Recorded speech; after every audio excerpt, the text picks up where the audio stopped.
Bismillahirrahmanirrahim. Mari kita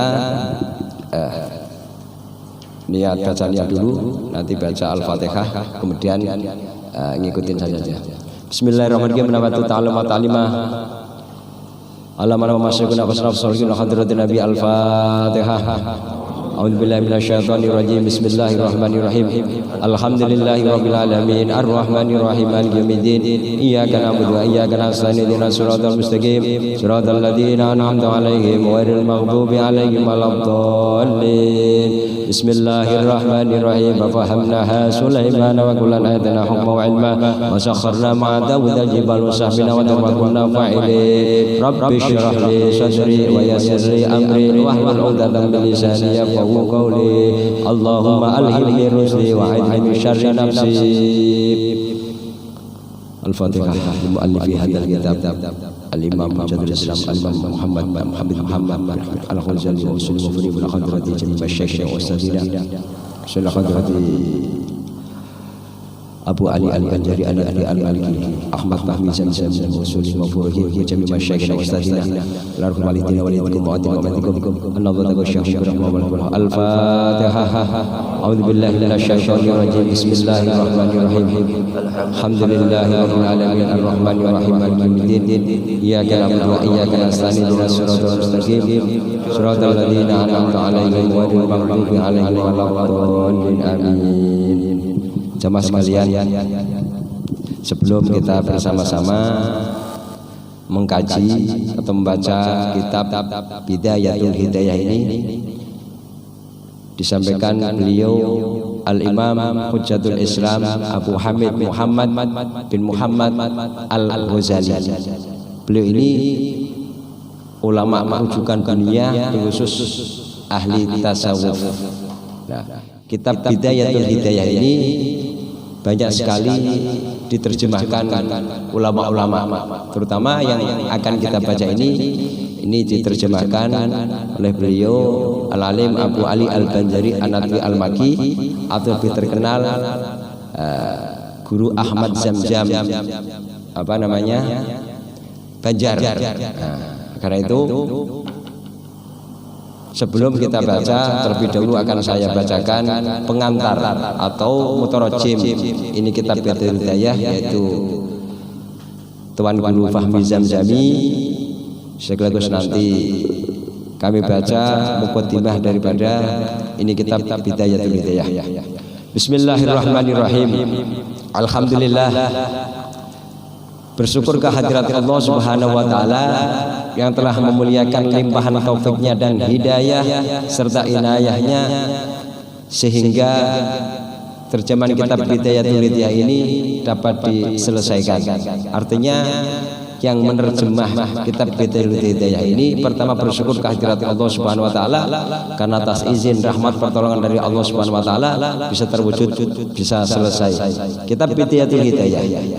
Di antara kitab karangan Imam Hujjatul Islam Al-Ghazali rahimahullah taala yang banyak diberi berkah oleh Allah Subhanahu wa taala, dan kitab ini banyak yang memberi faedah dan bimbingan bagi setiap orang yang memutolahnya dan niat ikhlas untuk mengamalkan isi dan kandungan ini. Jadi banyak sekali orang yang mendapat keberkahan kitab Bidayatul Hidayah ini, baik yang mempelajari, mendengarkan, mengajarkan, dapat keberkahan daripada kitab Bidayatul Hidayah ini.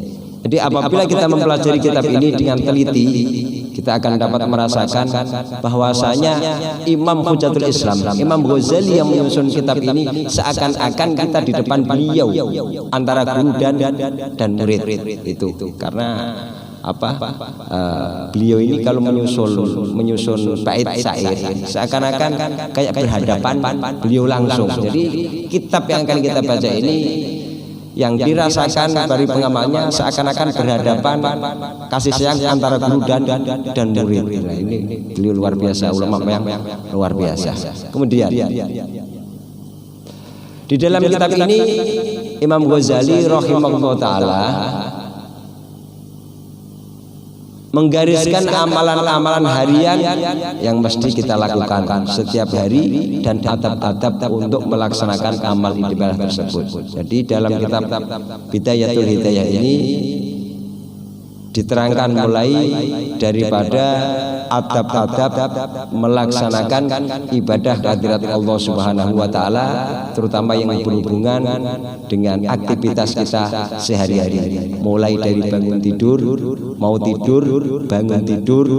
Nah, itu kan aktivitas kita sehari-hari. Oleh karena itu mudah-mudahan kitab yang akan kita baca ini, setelah kita nanti tahu adab-adab bagaimana ketika mau tidur, bagaimana ketika makan, minimal walaupun tidak semuanya bisa mengamalkan.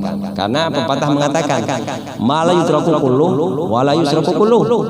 Apa yang tidak ada dibuat, apa yang tidak dapat dibuat semuanya, maka jangan ditinggalkan semua.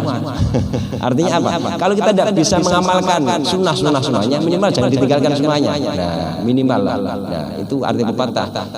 Tidak digawe semuanya, tinggal semuanya, repot. Jadi minimal ketika kita mendapatkan ilmu, walaupun sekali kan pernah kita lakukan. Nah, insya Allah ilmu itu manfaat. Karena ilmu itu ibaratnya al ilmu bila amal kasajar bila samar. Ilmu yang diamalkan, yang tidak diamalkan bagaikan pohon yang tidak berbuah. Nanam mangga, tambah besar, tambah subur tapi tidak buah. Berarti rugi tidak? Rugi.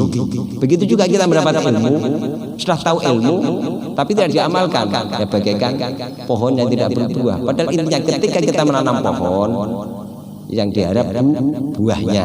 Begitu juga ketika kita telah mendapatkan ilmu tidak diamalkan, ya begitu tidak berbuah atau sia-sia. Nah, oleh karena itu mudah-mudahan nanti apa yang kita dengar, apa yang kita dapatkan, walaupun tidak sempurna, minimal bisa diamalkan. Oleh karena itu kitab Bidayatul Hidayah ini sangat penting, sesuai untuk dijadikan pedoman atau amal harian bagi kehidupan seorang muslim yang mau menjadikan negeri akhirat, masuk ke dalam surga dan mendapatkan keridhaan daripada Allah Subhanahu wa taala. Karena tujuan akhirat adalah merupakan tujuan setiap orang yang beriman. Jadi kita hidup tujuannya, muaranya adalah akhirat, atau mudah-mudahan kita selamat sampai masuk ke dalam surganya Allah Subhanahu wa taala. Jadi kitab ini dinamakan Bidayatul Hidayah, artinya permulaan bagi orang yang akan mendapatkan hidayah. Bidayatul Hidayah, permulaan orang yang akan mendapatkan hidayah dari Allah Subhanahu wa taala. Ini sekedar mukaddimah daripada penerjemah kitab Bidayatul Hidayah. Dan mari selanjutnya kita baca mukaddimah yang disampaikan oleh muallif hadzal kitab Al-Imam Ghazali, yaitu Abu Hamid Muhammad bin Muhammad Al-Ghazali At-Tusi rahimahullahu taala. Bismillahirrahmanirrahim. Dengan nama Allah taala yang sangat pemurah lagi sangat mengasihi. Segala puji bagi Allah taala sebenar-benarnya pujian. Salawat dan salam tercurah kepada sebaik-baik makhluknya, penghulu kita Nabi Muhammad sallallahu alaihi wasallam, dan juga kepada keluarga dan para sahabatnya dan para pengikut-pengikutnya. Ketahuilah, wahai saudaraku yang sangat berminat dan mempunyai perhatian dalam mencari ilmu, yang telah menunjukkan cita-cita yang tinggi dan rasa sangat dahaga terhadap ilmu pengetahuan. Jadi ini apa namanya? Nasihat Imam Ghazali yang pertama, wahai saudaraku, orang yang sangat perhatian, berminat, ingin mencari ilmu, yang ingin ditunjukkan atau diberikan keberhasilan cita-cita yang sangat tinggi setelah mendapatkan ilmu. Nah, ini jalannya. Seandainya engkau berniat dengan mencari ilmu ini untuk berlomba-lomba dan mendapatkan kemegahan dan terkemuka di kalangan kawan-kawan, dan untuk menarik perhatian orang banyak terhadap dirimu dan menghimpunkan akan kekayaan dunia, maka sebenarnya engkau telah berusaha menghancurkan agamamu dan membinasakan dirimu sendiri. Ini artinya Imam Ghazali mengatakan, jadi seandainya himmahmu, semangatmu dalam mencari ilmu hanya karena supaya dianggap paling pintar antara teman-temanmu, debat itu paling pintar lah, atau karena setelah dapat ilmu nanti untuk mencari urusan dunia, harta, maka kata Imam Ghazali apa? Sungguh orang yang seperti ini niatnya mencari ilmu untuk dunia supaya berpengaruh, supaya hebat, maka orang yang seperti ini percuma dalam mencari ilmu, bahkan sama juga menggantikan dunia dengan akhirat. Karena apa? Dengan ilmu dunia dia mendapatkan harta, dengan ilmu dengan ilmu agama dia untuk mencapai kedudukan dunia. Maka orang yang seperti itu percuma dalam mencari ilmu yang hakikatnya menghancurkan dirinya sendiri. Ini perlu senantiasa tanamkan dalam hati kita ketika kita mencari ilmu. Bahkan guru yang mengajarinya laksana seorang yang menjual pedang kepada perampok. Sebagaimana sabda Rasulullah SAW, man ma'ana ala ma'asyatin walau bisyati kalimatin kana syarikan lahu fiha. Siapa yang menolong orang lain melakukan sesuatu maksiat walaupun hanya dengan setengah kalimat, maka orang itu dikira berfungsi di dalam melakukan maksiat tersebut. Jadi kalau ada orang tadi itu mencari ilmu niatnya untuk dunia, untuk kedudukan dunia, guru yang mengajarnya pun rugi. Ibaratnya seorang mengasih pedang kepada perampok, berarti itu apa? Perampok berarti kan untuk lah, itu sangat rugi sekali. Bahkan guru yang ngajari salah. Sama dengan lagi apa? Emas dikalungkan babi. Emas ini kan barang berharga, tapi dikalungkan di hewan babi, jadi tidak berharga. Yang begitu juga ilmu akhirat ini ilmu yang sangat luar biasa, karena menjadikan kebahagiaan, keselamatan, kesuksesan di dunia dan akhirat cuma karena mencari ilmu niatnya salah. Supaya mencari kedudukan untuk dunia, begitu juga artinya sama dengan orang tersebut menghancurkan dirinya. Nah, karena itu barang siapa yang menolong, memberi jalan orang ke arah maksiat, sama juga kita mendapatkan balasannya otomatis. Ketika kita menolong, misal orang mau mabuk lah, tidak punya uang, ditangin, mau bermabuk, mau beli bir, nolong, kang, petang uangnya, enggak apa, beli apa namanya, enggak paham nama-nama, lah, ini sama dengan menolong kemaksiatan, kalau kita sampai menjamin, nah sama dengan menolong kemaksiatan. Begitu juga ketika kita menjadi jalan kebaikan, menjadikan wasilah jalan kebaikan, kita pun sama dengan orang yang mengerjakan. Kemudian kata Imam Ghazali, dan jikalau niatmu dalam mencari ilmu itu untuk mencari keridhaan Allah Ta'ala dan mencari hidayah, bukan semata-mata untuk pandai bercakap, maka hendaklah engkau bergembira karena para malaikat mengembangkan sayapnya apabila engkau berjalan, dan ikan yang di laut semua memintakan ampun bagimu apabila engkau berjalan. Dan sungguh beruntung ketika kita duduk majelis seperti ini, niatnya ingin mencari ridho Allah, maka malaikat turun apa namanya, mengembangkan sayap. Mohon maaf, saya itu bahasa Indonesia kadang-kadang bingung. Bahasa Indonesia kadang-kadang bingung. Apa mengembangkan sayap apa namanya? Apa namanya? Apa? Hah? Apa? Nah, seperti itu. Artinya apa? Kita dalam lindungan malaikat. Begitu juga ikan-ikan yang di laut.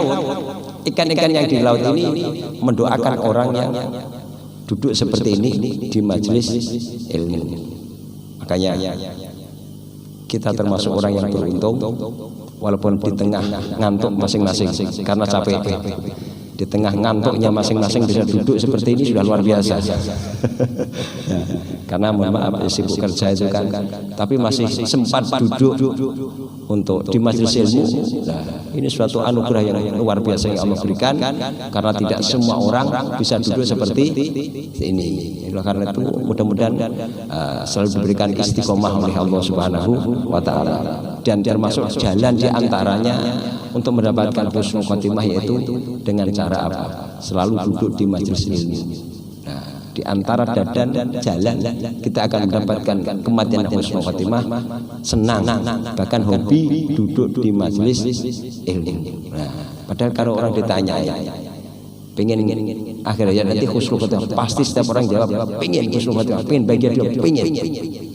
Akan tetapi hanya keinginan, kemauannya tidak ada. Oleh karena itu beruntung orang yang senantiasa dapat pertolongan dari Allah, walaupun keadaan secapek apapun Allah hadirkan, itu sudah nikmat yang luar biasa untuk selalu kita jaga.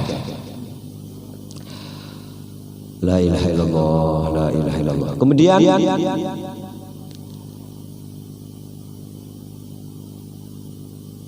sebelum kita duduk di majelis ilmu atau berangkat di majelis ilmu, maka niatilah kita mencari hidayah daripada Allah Subhanahu wa taala. Niatilah kita mohon ampunkan daripada Allah Subhanahu wa taala, maka niatilah supaya Allah berikan kebaikan dalam diri kita, baik zahir maupun batin. Dan bagi kemudian Imam Ghazali mengatakan, ketahuilah bahwa hidayah itu adalah buah dari ilmu, dan bagi hidayah itu adalah bidayah. Orang yang mendapatkan hidayah, petunjuk, itu sudah merupakan ilmu. Dan hidayah itu termasuk bidayah, permulaan akan mendapatkan nikmat dari Allah Subhanahu wa taala.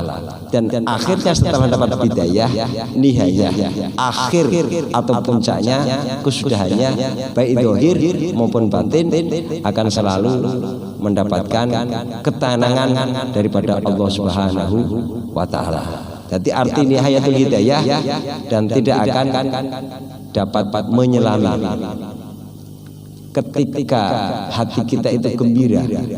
Yang tahu kan kita sendiri, karena ketika kita bahagia, yang tahu ya kita sendiri. Kalau diceritakan bahagiamu bagaimana, ya tidak bisa bagaimana, itu yang merasakan kan kita. Nah, begitu juga kita mendapatkan nihayah dari Allah Subhanahu wa taala, mendapatkan kebahagiaan, ketenangan yang tahu ya diri kita sendiri. Mungkin setiap orang ini berbeda-beda di dalam hatinya masing-masing. Kemudian batinnya hidayah, kecuali setelah selesai daripada menyempurnakan segala urusan yang berkenaan dengan zahir hidayah itu.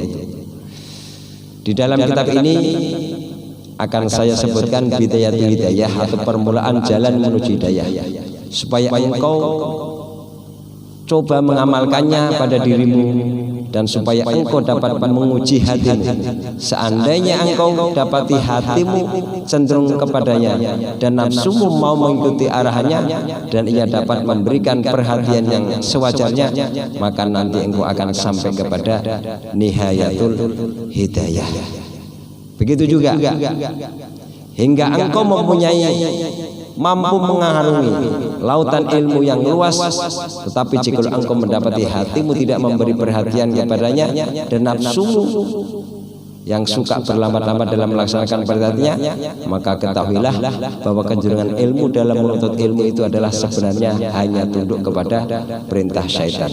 Jadi ketika kita sudah duduk di majelis ilmu itu, menjadikan tambah semangat ibadah kita, tambah baik zahir batin kita, itu berarti kita mendapatkan hidayah daripada Allah Subhanahu wa taala. Ada perubahan. Itu hakikatnya mendapat nihayatul hidayah. Setelah kita duduk di majelis ilmu, ada perubahan. Yang kemarin itu misalnya sholat lambat-lambat waktunya, agak yang biasanya agak malas tambah semangat. Ini namanya dapat awal-awal hidayatul hidayah. Dan setelah seperti itu, maka akan mendapatkan dohir batinnya bidayah, ketenangan, ketentraman di dalam hati. Itu kata Imam Ghazali. Kemudian setan sebenarnya bermaksud supaya engkau melakukan kejahatan padahal engkau menyangka bahwa engkau telah berbuat kebaikan. Maka dengan itu setan telah berjaya memperdayakan engkau, dan ia telah berjaya mengumpulkan engkau bersama-sama dengan golongan yang disebut di dalam ayat qul hal nabiyukum bil akhsarin a'mala alladzina dhalla sa'yuhum fil hayatid dunya wa hum yahsinuna anhum yuhsinuna sun'a.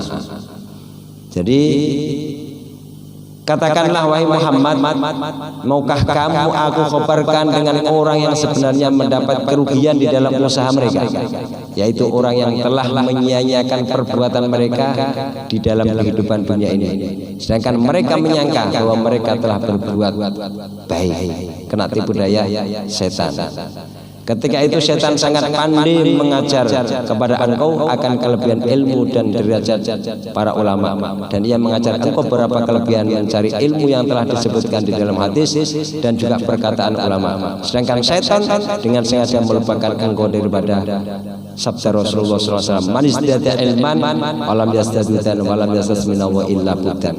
Siapa yang bertambah ilmunya sedangkan hidayahnya atau amalannya tidak bertambah, maka ia hanya bertambah jauh daripada rahmat Allah Subhanahu wa taala. Seharusnya orang ketika ilmunya tambah berarti amalannya tambah bagus, akhlaknya tambah bagus.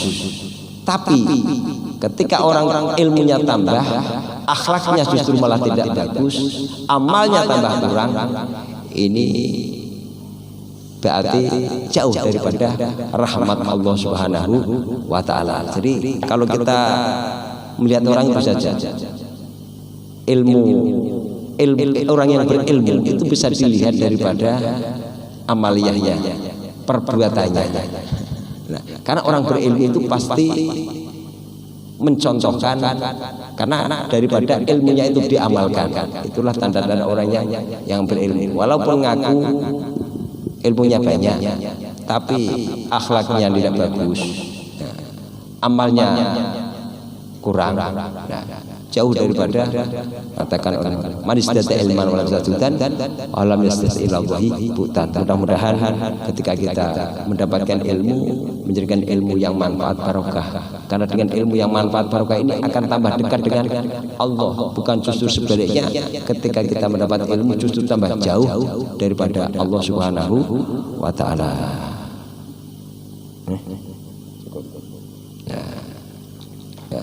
Mungkin cukup sampai di sini dulu ya. Ini saya juga waktunya tadi agak malam. Mungkin insya Allah nanti lain kali ketika kita mulai, ya bisa langsung mulai.